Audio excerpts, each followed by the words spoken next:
4. I think we're starting 4 this morning. Are we on, David? Test 1, 2. Test 1, 2. Can everybody hear me? Good morning. Good morning. Good morning. Good morning. We're not too late. We're not as late as I thought we were. I thought we were later than we were because I was down the hall talking. Well, good morning. If you're joining us from home, good morning. We're glad you're here. This is our Sunday morning. Hey, how do I get on that list? How do I get on that list? I want some goodies.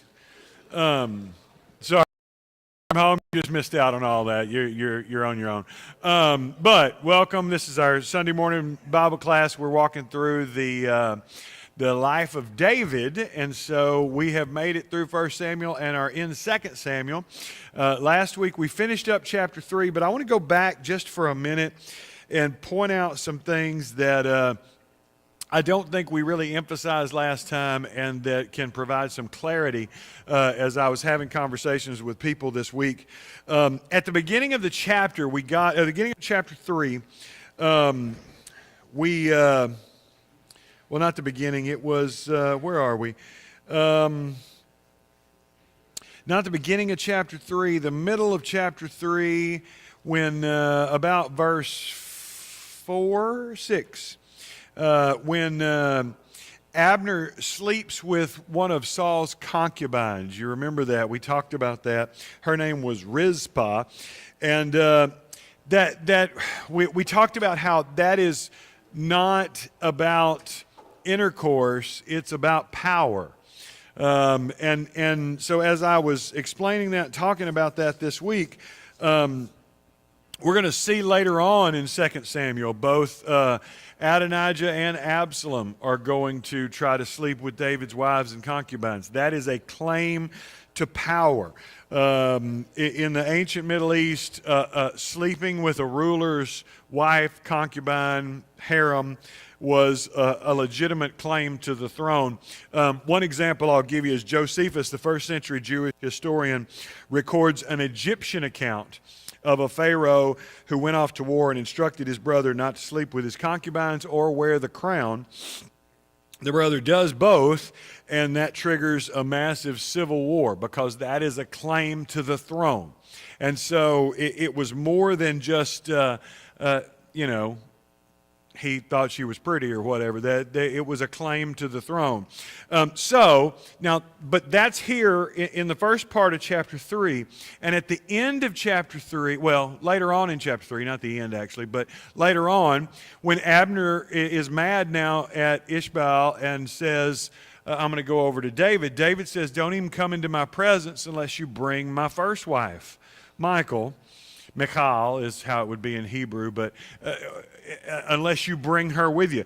And so, we kind of said there's some debate amongst scholars. Some of them romanticize that, and, David is still yearning for his first love. I don't totally buy that. It's more like David wants somebody who will legitimize his claim to Israel's throne and remind everybody that he's actually the king's son-in-law.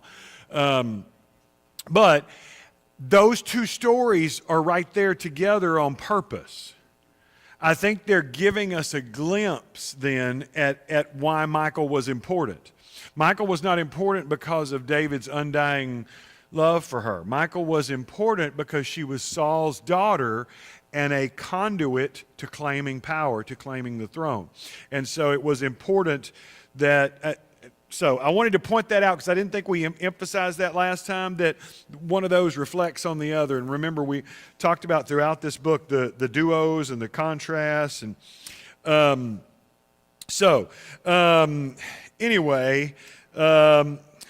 also he makes a big show, David does, out of mourning Abner, right? You remember that? Abner dies. David makes everybody put on sackcloth and walk behind mourning, and he writes a song and all this stuff. But a lot of that, I think, is still political as well. I don't think he's really mourning Abner the way we would mourn somebody like the way he mourned Jonathan, for example. David is mourning Abner more for show, so that everybody will see, because over and over and over it makes a point that David didn't have anything to do with his murder. David didn't have anything to do with his murder. David didn't have anything to do with his murder. But you know who did? Joab, right? David calls down these horrendous curses on Joab, but he doesn't really do anything to him. I mean, in the next chapter, the guy who shows up with news of Ishbaal's death gets killed because he brought bad news or because he killed Ishbaal on David's behalf. Joab, who kills Abner on David's behalf, nothing happens to. So I don't think he's as broke up as he acts like he is. Does that make sense? So I wanted to point out those two things. We're gonna rush through chapter 4 because chapter 5 is more fun. Chapter 4 is really just 12 verses, a transitional chapter. It's just getting Ishbaal off the stage and paving the way for us to move on. Let's read through that together. Ishbosheth is how a lot of our Bibles will translate Ishbaal's name. Ishbosheth, son of Saul, heard that Abner had died in Hebron. He lost courage, and all Israel became alarmed. Now Saul's son had two men who were leaders of raiding bands. One was named Baana, not banana, Baana, and the other Rechab. They were sons of Rimmon the Beerothite from the tribe of Benjamin. Beeroth is considered part of Benjamin, because the people of Beeroth fled to Gittaim and have resided there as foreigners to this day. Wow. The Beerothites, the people of Beeroth, were not Israelites. They were part of a 4-city coalition that included Gibeon, Kiriath Jearim, and Chephirah. And these were all foreigners, all foreign, most of them Canaanites, some of them aliens who were living amongst the Israelites. And they had been assigned to the area in the tribe of Benjamin to kind of be some kind of subjects/slaves. They were spared. Remember, when Joshua comes into the promised land, what is he given the instruction of? Kill everybody. And he doesn't. And because of that, these people are still here. We'll study Joshua another time and talk about the theology of kill everybody. But that's not our focus right now. Right now, Joshua is told to eradicate the Canaanites. He doesn't, and so we're still left with remnants. We're going to see that in 4 and in 5. But the Gibeonites are special because, if you remember, in Joshua chapter 9, there is a story about the Gibeonite deception. Does anybody remember that? These guys show up as Joshua and the Israelites are conquering Canaan. And these guys roll in, and their shoes are falling apart, and their bread is moldy, and their clothes are ragged, and they say, oh, we've come from a long way off.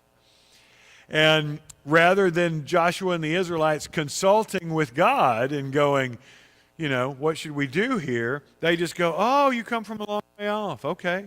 And they say, well, make a treaty with us that you won't destroy us, you know, and okay, we'll make a treaty with you. We'll come to find out that they weren't from far off. They were part of this group that he was supposed to be eradicating, but they pulled a fast one on him. But the point of that whole story is that God is a God of covenant. He wants his people to be people of covenant. And once they've made the covenant, God wouldn't let them break it. Even though it was made on the basis of lies and deception, you still have to honor it because you told these people. And so here we are, how many years later, and they're still around. They're still showing up in the history of Israel because of this hasty covenant that the Israelites made, this hasty promise, this jumping to conclusions. And so that's where I want us to start this morning. And I want us to kind of talk about that a little bit. How do the consequences of decisions we make apart from God still haunt us today? Does that make sense?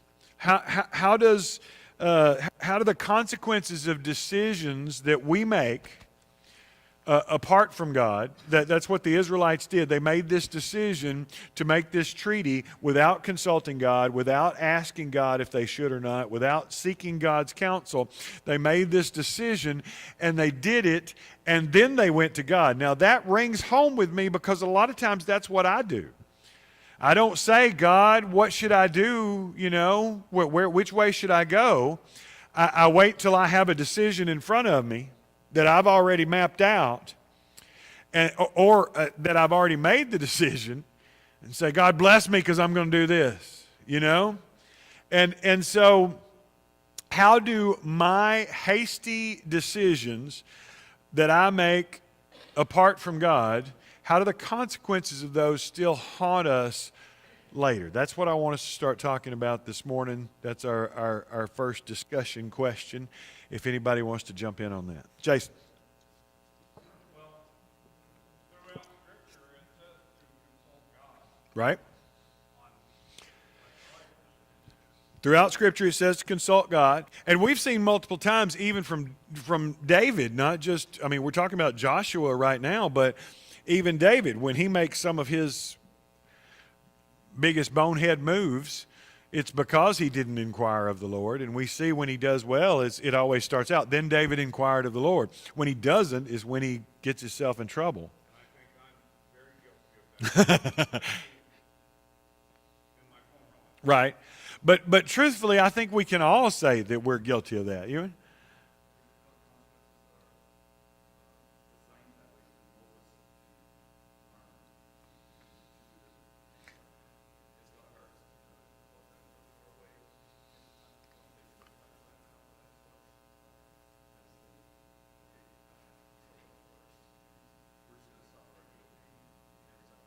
Right.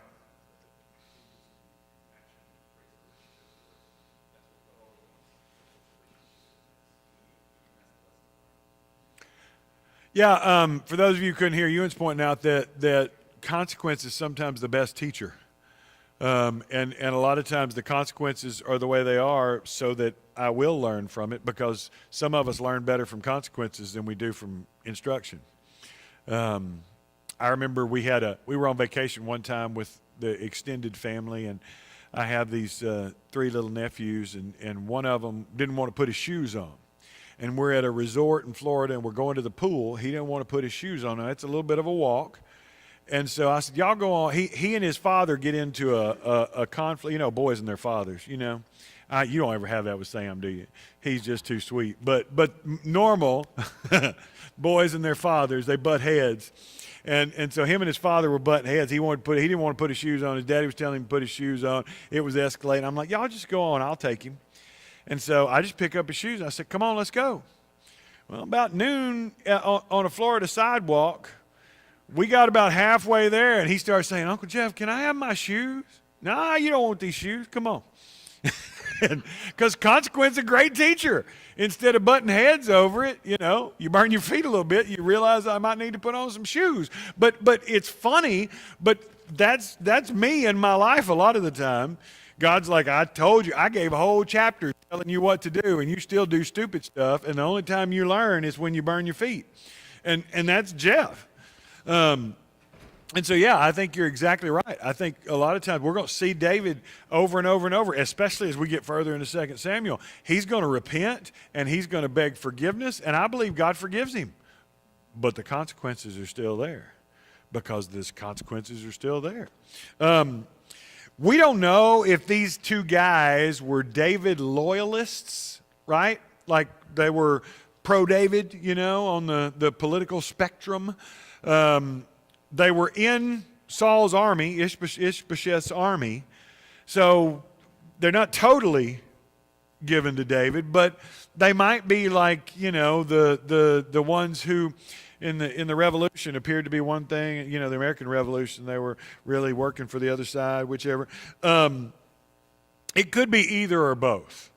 But remember from chapter 3 into chapter 4, the Gibeonites, Rizpah the concubine, Saul, and now we're going to introduce a new character right here that's all going to be connected to a story in chapter 21.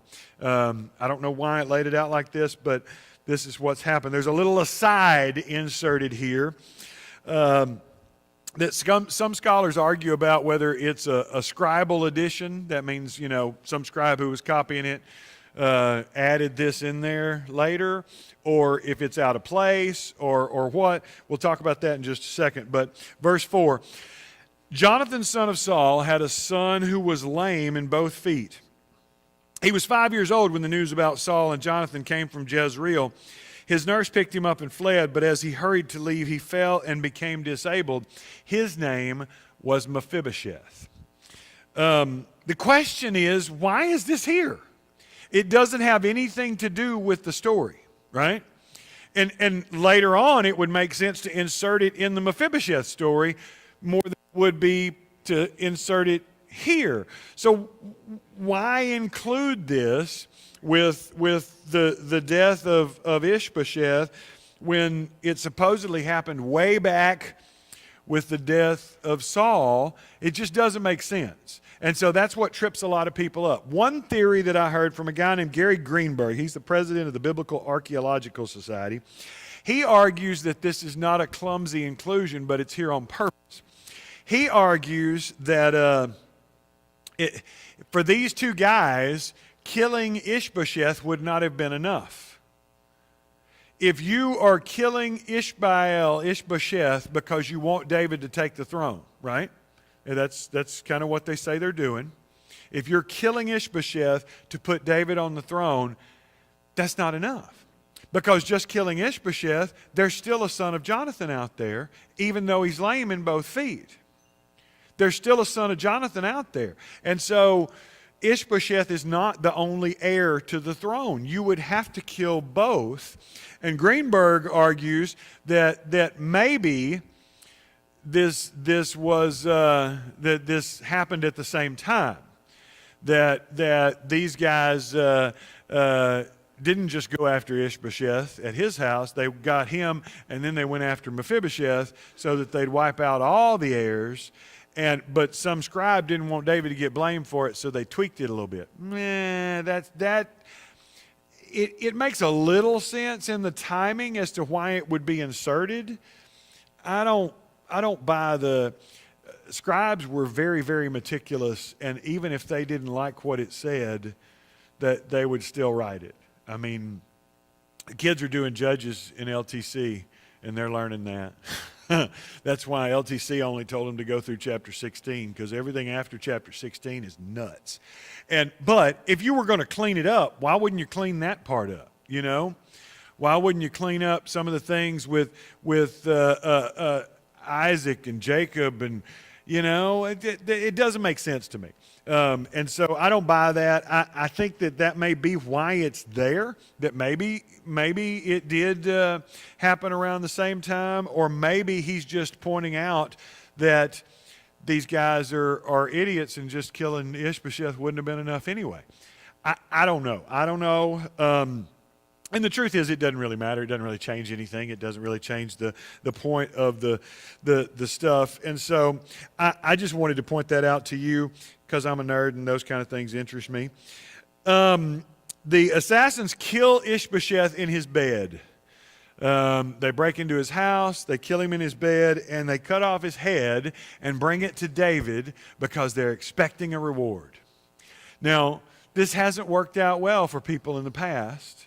But they didn't have social media where somebody could, broadcast that to everybody. So these guys may not have heard that. Once again, they make a mistake because David doesn't react like normal Middle Eastern rulers. He's not impressed that they killed a man in his bed while he slept. Instead, he once again takes care of them, or has his men take care of them, for usurping the authority of God. That's the reason he gives. You would think that is okay. This is God's the one who is putting people on the throne or not putting people on the throne. And I think there's something to that mindset that David has that, he was anointed, and depending on which version of timeline you believe, somewhere between 15 and 30, 40 years before this. I mean, it's a long time. I think 15 to 20 makes the most sense, but there are some that make a case that it's longer. It doesn't matter. It's still a long time to wait on God to fulfill that promise. But even there, David is saying, God's the one who's going to be in charge of putting somebody on the throne, not you. Not you deciding I'm going to kill this guy or not kill this guy and that'll make this happen. Now, I think the question for me is how can I emulate that mindset today? And here's what I mean by that. I trusting God to take care of everything. Trusting that God's going to do what's in my best interest, what's best for me, what's best for my career, what's best for my family, what's best for my church. How can I emulate that? Because I have a hard time. I have a hard time with that. It's funny, every week, I don't know if it's my brain or if it's the Holy Spirit, but the sermon and the class, regardless of what subjects they are, they always bleed over into each other. And that's pretty much the point of the Lord's Prayer. And I'll give you this and y'all can go on to the fair and you don't have to stay for the sermon. But the point of the Lord's Prayer is, hallowed be your name, holy be your name, period. And so help me let go of everything else and just worry about making your name holy. That's the whole point. And David lives that out. David's like, why do you get to make that decision? Only God gets to make that decision. I want to emulate that. I want to have that kind of mindset. But how do I do that? How do I let go of my needs, my wants, my desires, my ambitions, my plans, you know what I'm saying? Not that any of those things are bad. It's not wrong to have plans or hopes or dreams or ambitions or whatever. But how do I just let go of those and give them to God? How can I live in this same type of behavior and mindset as David? And everybody's like, you figure that out, you tell us. No? Okay, thank you. Same.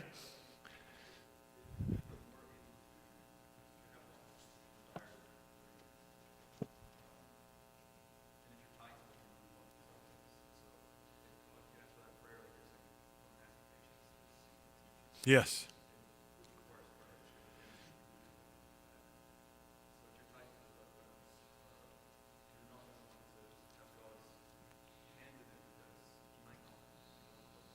Absolutely.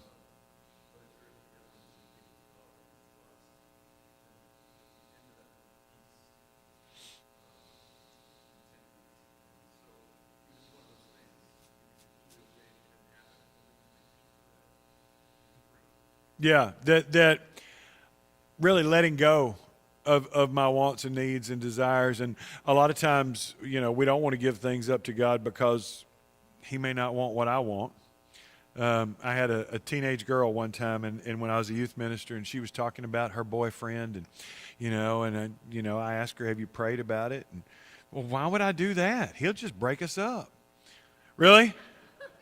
So you already know, But she's just saying out loud what the rest of us, I'm scared to give it to God because, I've preached sermons where it talks about, giving your family to God, giving your children to God. And I'm terrified of that because I'm afraid, he'll make them missionaries in Iran or something, and I don't want that for them. And it may be the best thing because God sees not as man sees, but I'm a dad. I don't want them doing that. I don't want to let them go. You know what I'm saying? And so there's lots of things like that. So anyway, let's move on. Ishbosheth is murdered. We're still in chapter 4. In his bed, they bring the head to David. David says, "You're stupid. I'm not gonna put up with that." And he kills him. And then all the tribes of Israel, we're in chapter 5, verse 1, came to David at Hebron and said, Behold, we are your bone and flesh. In times past, when Saul was king over us, it was you who led out and brought in Israel. And the Lord said to you, You shall be shepherd of my people Israel, and you shall be prince over Israel. So all the elders of Israel came to the king at Hebron, and King David made a covenant with them at Hebron before the Lord, and they anointed David king over Israel. David was 30 years old when he began to reign, and he reigned 40 years. At Hebron he reigned over Judah 7 years and 6 months, and at Jerusalem he reigned over all Israel and Judah 33 years. So it finally comes to pass. All the others are gone. All of Israel comes to where David is at Hebron, and says, okay, we're going to make you king. You've been, we've wanted this all along. We've wanted this all along. That's what we've always wanted. And so we're so happy that you're here, and they anoint him. And so anyway, there is, we talked about earlier that there's a discrepancy between Ishbosheth's reign and David's reign. There's time difference there. And we said it could be that on the front end, it took longer for Ishbosheth and Abner to get everything together before he's officially king. So David was king over Judah a little bit longer. On the flip side, it could be that it happens right here, that David David's reign is longer, and it doesn't line up because of there's some time that passes between Ishbosheth's murder and these Israelite elders coming down and anointing David. It could be either way, doesn't matter. 1 Chronicles 12, though, is going to give us some insight here that I think is interesting. It's going to go in detail that over 340,000 armed soldiers come to Hebron for the coronation of David. They bring weapons, they bring supplies, they bring food and wine and celebratory stuff, and they also bring their families with them. So this is a big deal. This is a big party. This is not just, like Abner shows up at David's house and says, you're going to be king over Israel. This is all the elders and all the people and another 340,000 soldiers. And they have a 3-day party, basically celebrating David's coronation. This is all 1 Chronicles 12 that reflects back on this actual chapter. And 1 Chronicles 12 ends with the words, for there was joy in Israel. And so basically everybody's happy.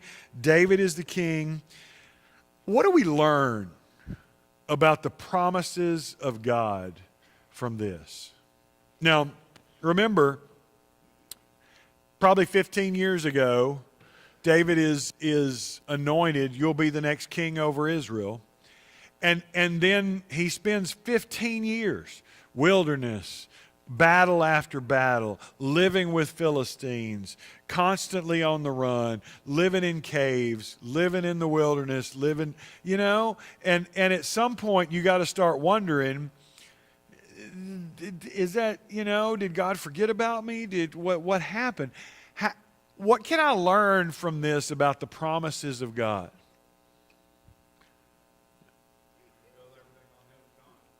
Hang on. Miss Norma said something first, and then Miss Lana, and then Jason. Oh, wasn't you? Oh, well, I'm hearing things. It may have been I was looking at you and hearing her. It may be a while, but he keeps his promises. Jason, same thing? Yeah. We talk about all the time, Isaiah wrote all these promises about the coming Messiah, right? And he never saw any of that come to pass. Most of the prophets, most of the biblical prophets never saw the things that they prophesied come to pass. It happened centuries after they lived. And that's something, because how do you hold on to this promise that God's made? I mean, what can we learn from this? Anybody else? Faith. I think that's one of David's biggest attributes, right? That he remained faithful. He even in the face of all these other things. And on the flip side, the grace of God, that God remained faithful to him. Yes, sir. God works in ways beyond our comprehension. We started out, we talked about 1 Samuel 16. Man looks at the outward appearance, but the Lord looks at the heart. And I think it goes both ways. God's looking at what's in here, and we don't always see that looking at the outside. And I think God's making promises to us, and we've got to trust that, even though we may not always see it come into fruition the way I think it should. A lot of times when I get in trouble is when I'm trying to help God, you know. I mean, like Abraham, that's what Abraham and Sarah do. That's you know, where Ishmael comes from. God promised us we're going to have a kid. It's been a long time. We hadn't had one yet, so let's help him out, you know, and it doesn't really work out. So David here is now the king over this fractured kingdom, right? Israel and Judah. He's been living in Hebron, which is part of Judah and part of the south. But he can't stay there because it still makes it look like Israel is joining Judah. He can't move up into some of the northern cities because then it looks like Judah, who has crowned him first, he looks like he's leaving them and going to join Israel. So what's he supposed to do? That's our next story. What kind of, you know, where's his capital going to be? Where's he going to live? Because he can't live in the south, he can't live in the north. Wherever he goes is going to be a problem. And that's where we get this great story in 2 Samuel 5. If you look, 2 Samuel 5, starting at verse 6. The king and his men marched to Jerusalem to attack the Jebusites who lived there. The Jebusites said to David, "You will not get in here. Even the blind and the lame can ward you off." They thought, David cannot get in here. So the city of Jebus, however you say it, is it's this impregnable fortress. It is like the haunted house on the block that everybody goes around, that everybody's scared of. It's a city that belongs to foreigners, that is smack dab in the middle between Israel and Judah. It's just there. It's just sitting there. And these Jebusites were supposed to be driven out way back when, but were not. They still have their city. And Jerusalem, with its terrain, combined with a lot of the fortresses that they had installed, made it really hard for anybody to take. That's why it was still there, because it had cliffs and mountains and drop-offs and gullies, and there wasn't a way to come straight at it, right? And there wasn't a way to lay siege to it, and so it really was. It was a great city. It was also a very at that time scary. To the east and the south, the ground fell away into deep ravines, which provided a natural defense. And so, but anybody who's coming in, now we're going to get into Jewish legend, okay? This is not scriptural. It's not even 100% historical, but it is Jewish legend, and I think it's cool, so we're going to talk about it. But the Jewish legend is that there were two gigantic stone statues. And these stone statues would move. The Jewish legend goes that they were somehow powered by some kind of hydraulic means. And so when they cranked that up, however they did it, that they would move in some way, and it would make this creaking noise. I mean, you got to remember the technology of the time. You know, that was pretty amazing. Remember when we were all amazed by the animatronics at Disney World, you know, and this wax figure that didn't look like Abraham Lincoln started talking. We were impressed with that. Our kids aren't, because they live in a different world. But, so back then, this was a big deal. If a stone figure moved, and you can imagine that stone grinding on stone and the hydraulics and all the noise it must have made, it was scary, and that was the purpose. It was supposed to scare people off. And so one of these figures was an evil parody of Jacob. And remember, Jacob walked with a limp from his wrestling with the angel of the Lord, or with God, whichever way you want to read that. And so this was a grotesque, disfigured, crippled Jacob, right? That they're basically taunting Israel that's all around them. We dare you. And the other was a parody of Isaac, who was blind, so blind that he couldn't tell his sons apart. And so the Jewish legend goes that these two statues were on both sides of the city of the Jebusites, and they would move and make noise. And that's what they're referring to when they said, the blind and the lame can warn you off. Now again, this is not scripture. It's not in the Bible, other than that phrase, the blind and the lame can warn you off. It is debated archaeologically. They haven't found any actual evidence of this. So I'm giving you that. Take it with a grain of salt. It is a legend that has been repeated by rabbis for centuries because it's a good story. And it's just like you grew up and you heard the story about the camel having to hunker down and go under this gate to go through the eye of the needle gate. Yeah, that's all made up. That doesn't exist. But it's a good story, and so it's been repeated over and over and over until people believe that it actually happened. And it didn't, but it's a good story. We have the same things. So take it or leave it. Nobody bothered the Jebusites, so everybody stayed away. I mean, Israelites, Philistines, Amalekites, all these people that we've been talking about, nobody was brave enough to attack this city. And probably parents scared their children, with stories that if you don't eat your vegetables, the blind and the lame are going to come get you. Now, I made that part up. I don't know, but it's not a far reach. But David's not intimidated. And we don't know let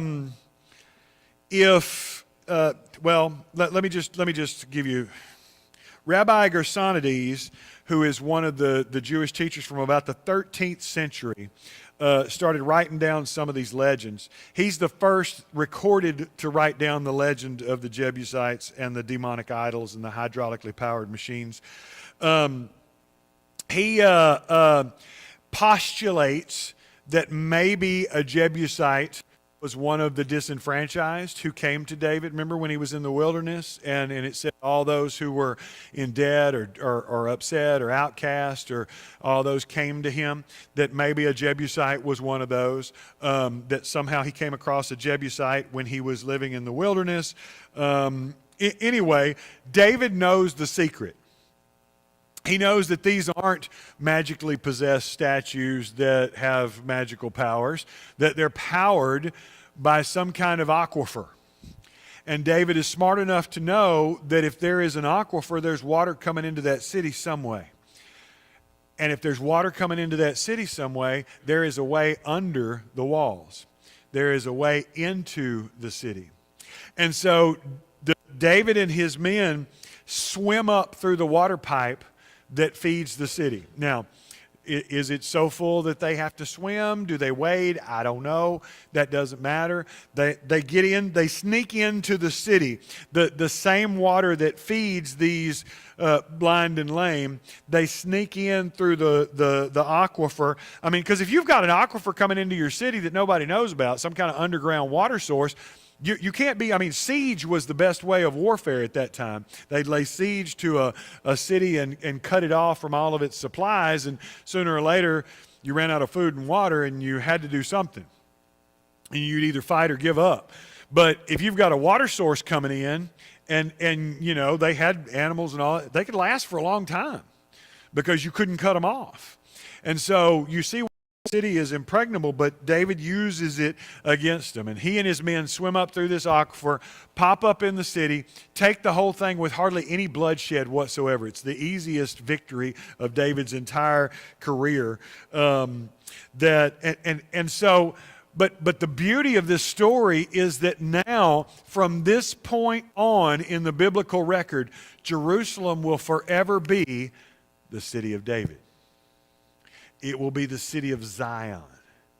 And it's so cool to know that God takes this thing that was scary and evil and bad and foreboding and redeems it. He claims it.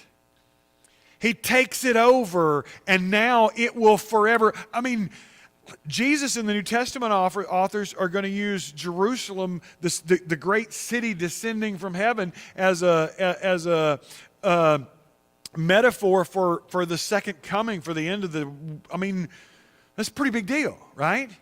And God redeems this, and I think sometimes that we, like these Jewish people, live in fear. Especially we Christians, people, I can't believe that you go out on Halloween because that's the devil's day. No, we don't give the devil a day. That's stupid. No, he can't have it. We are filled with the Spirit of God.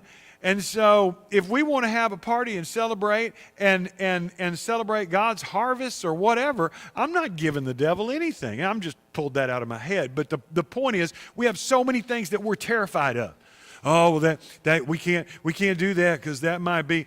No, we don't give it over to him. We take it back. And God can take this demonic pagan city and transform it into the city of Zion that will forever be a image of God's kingdom. And he did it through David and his men and not being afraid. The story of David's first official royal act ends with this verse in verse 10. And I want to end with that today because I love this verse. And if I ever decide to write my David book, this is going to somehow be the title. But verse 10, and David became greater and greater, for the Lord, the God of hosts, was with him. Now, I love that. That inspires me. I mean, if that could be on my tombstone, I'd be a happy man. Jeff became greater and greater, for the Lord of hosts was with him. I'll take that. That's a good epithet right there. But to do that, I think, like David, sometimes we have to face the strongholds. We have to face the things. You remember last summer we did the summer hot topics in the fellowship hall, and we faced some strongholds. Because like the city of the Jebusites, there are things that still hold power over churches, but we don't talk about them. Because we're scared that somebody's going to get offended or somebody's going to get upset or whatever the reason, but generally fear of something.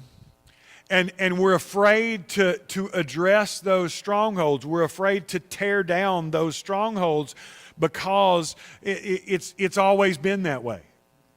And we're going to start next week there because I want to continue this conversation because we're going to connect this to what Paul says about strongholds and tearing down strongholds and what does that mean. But this phrase in verse 10 of chapter 5, for David became greater and greater. The literal translation of this in Hebrew is David lengthened his stride and widened his embrace. And I just absolutely love that. David lengthened his stride and widened his embrace. His steps got longer and his embrace got wider. Man, that should be like a mission statement for a church, you know? We want to lengthen our stride and widen our embrace. We want to increase the ground that we cover. We want to increase our territory, but at the same time, we open our arms to accept anybody who wants to be a part of that. I mean, that's what I want to leave us with this morning, and we'll come back and talk more about strongholds next week and wrap up with the city of the Jebusites. But I want to leave you with lengthen my stride and widen my embrace. Take that with you this week and ask God. Let's pray about that. God, how can I lengthen my stride and widen my embrace? And we're not talking about actual physical steps, you know. I mean, Esther's stride is not very long, but I would argue that her embrace it'd be like that when I grow up. Lengthen my stride and widen my embrace. That's what I want to leave you with. Thank you for your attention and your participation. We got about 14 minutes, and we'll be back in here for worship. Thank you.